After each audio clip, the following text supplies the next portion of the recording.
Good afternoon, everyone. This is Tony from her Homestead Skills. And today, I guess we're just going to have a little chat. I should be making some soap. I've been asked to make some, and I have to get to that. I have to get to some little seedlings that I've planted and transplant them into something larger. So there's a few chores that I probably should get to. There's also that ferment that I started, the red cabbage ferment. It's for those of you that are interested, it seems to be coming along nicely. And it does take a while, so we'll probably try and show it to you when it's completed if we can. As long as it doesn't spoil in the process, but so far so good.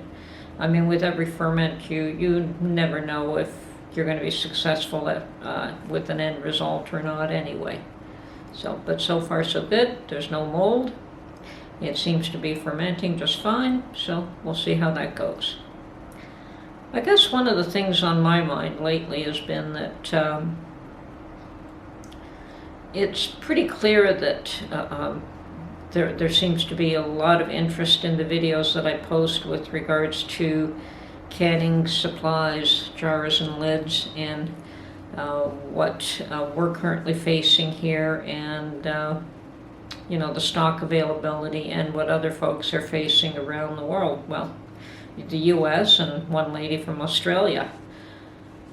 Canada seems to be just fine. We've had comments from Alberta, BC, I believe, as well as the East Coast. And Canada seems to be in good shape, and once again, that's either cause for concern or we have more stock than what we need. My personal opinion is it's a little bit of a cause for concern as well. Why are Canadians not as concerned about prepping some foods? Like I don't believe in panic prepping. I really don't believe in that at all. I don't believe in scaring people. And there is a lot of that goes on, scaring people either for God knows what the reasons are.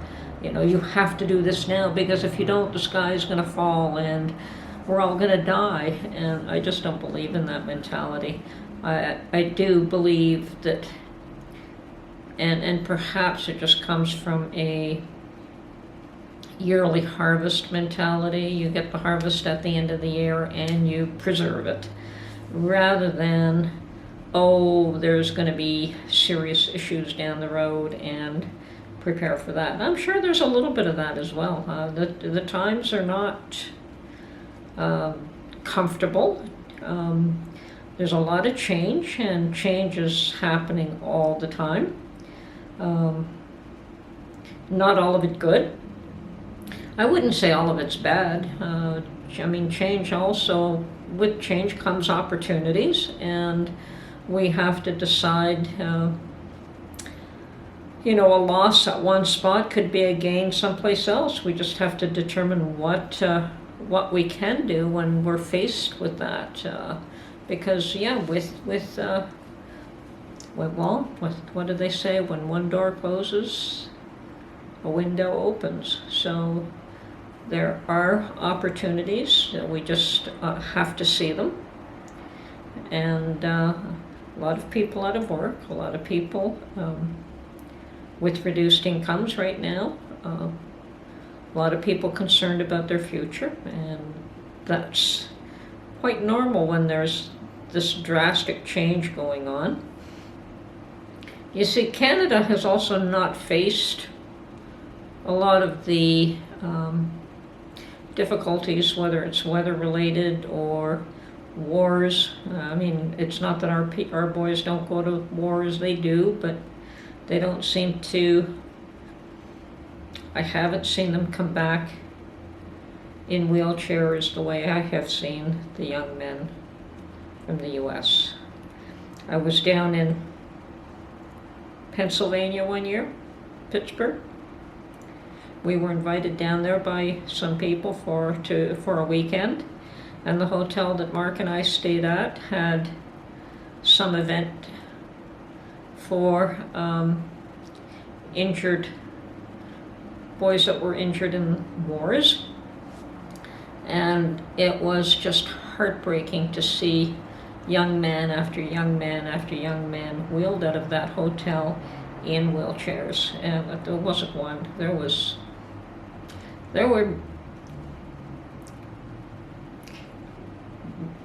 many of them. And Canada doesn't see that. We don't, yes, we lose a person here and we lose a person there, but I don't know if having maimed children, young men, having to live with that for the rest of their lives is even much worse. Anyway, yeah, I think the worst thing that we've had in the last little while was fires and floods in Alberta. And those were devastating for the folks in Alberta. Perhaps some of them know that the problems that you can have there, but in Ontario and the rest of Canada, I don't see that people are concerned themselves too much. The grocery stores are always open. Certainly in the spring they had to face lineups, and even now Ontario's faced with another shutdown, but it's not a total shutdown, unfortunately. I've been waiting to get a haircut for the longest time, and I still can't get one. At least I work to fix my hair. My poor husband's a whole lot worse. He needs a haircut badly. But yeah, and my daughter misses the gym. Like, she used to go to the gym every single day. She had become a real fitness buff, I guess could be the term. But yeah, she had grown very strong and she's a tiny little thing, very strong, very agile, and it was going to the gym every day and eating properly, and she doesn't do that anymore. And fortunately for her, she does have some equipment in her own home, but it's not the same. But yeah, I miss my children, I miss my grandchildren. We can't see anybody, and this has to end. At some point, this has to end. Can it get worse? I suppose it can. I think this year, should I be able to, I still don't know for sure if I will have a place to garden this year. I had to sell my home a few years back so that I don't have my own garden. But I've found places to grow things in the past, and hopefully I'll have something this year again. And I probably will be growing things that I can.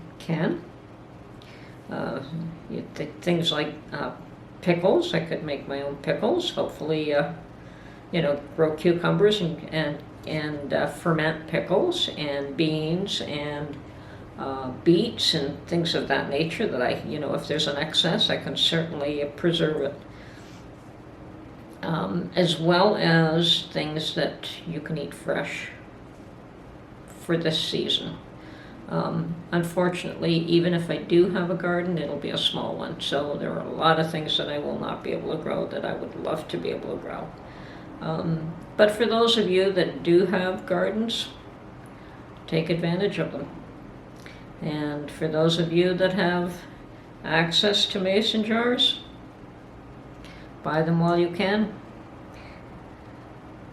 We are still not in the position that they are in the US here, that you can't get stock. I sympathize very much with those folks. It bothers me that still they don't have a full regiment of stock available to them. I think that should be cleaned up pretty soon. There are a number of people letting us know that they are starting to see some stock, and hopefully that continues to get better and better.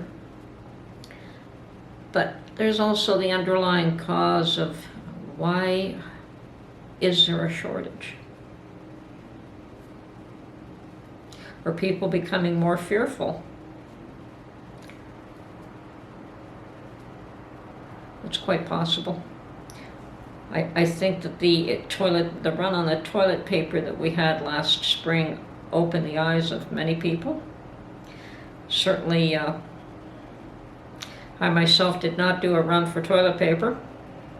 It was more the rice and beans, and I can assure you we don't eat beans in this home. Pasta, yes. Rice, yes.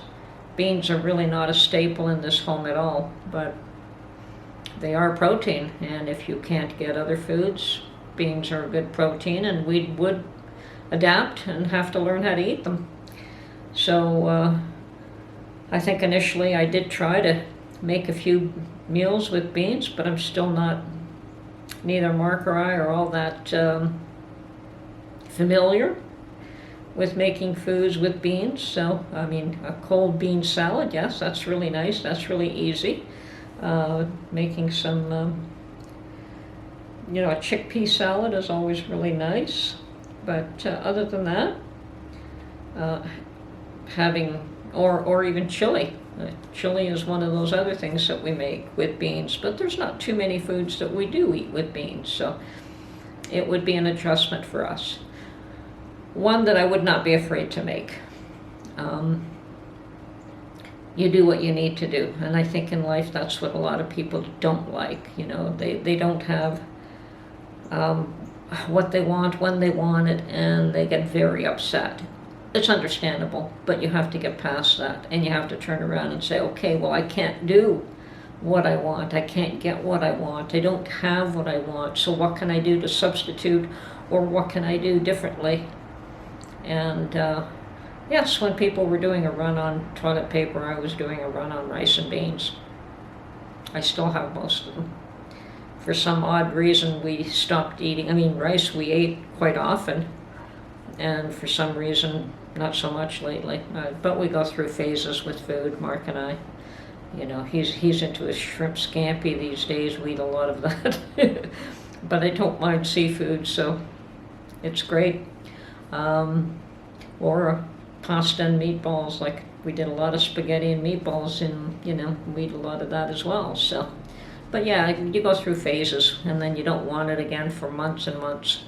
And I think that's what happened with us with rice. But I also buy a lot of soy sauce, because plain white rice is very much enhanced with just some soy sauce. It's certainly much more pleasant to eat like that. So anyway, I guess I'm still concerned about the underlying causes of the jar shortage, and hopefully that will be eliminated this year, that there'll be enough jars to go around, that people don't have to be afraid.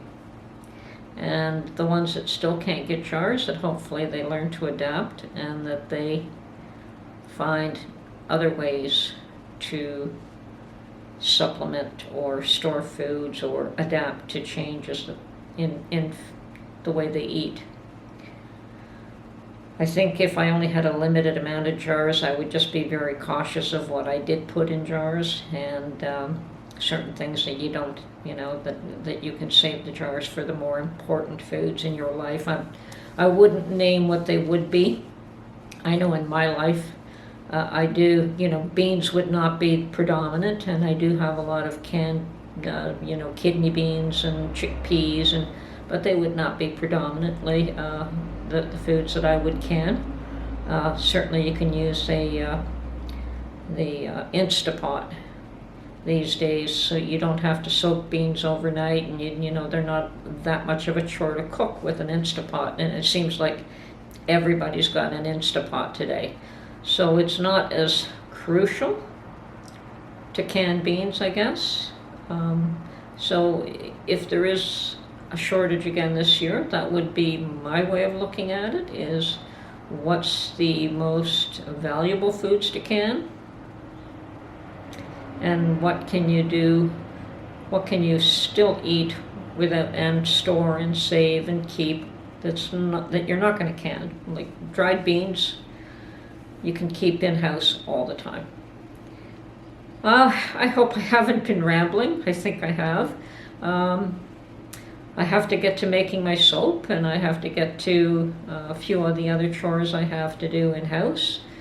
Perhaps I'll film my soap making, but this is it for now. I hope you enjoyed this little chat, and we'll catch you on the next video. Bye for now.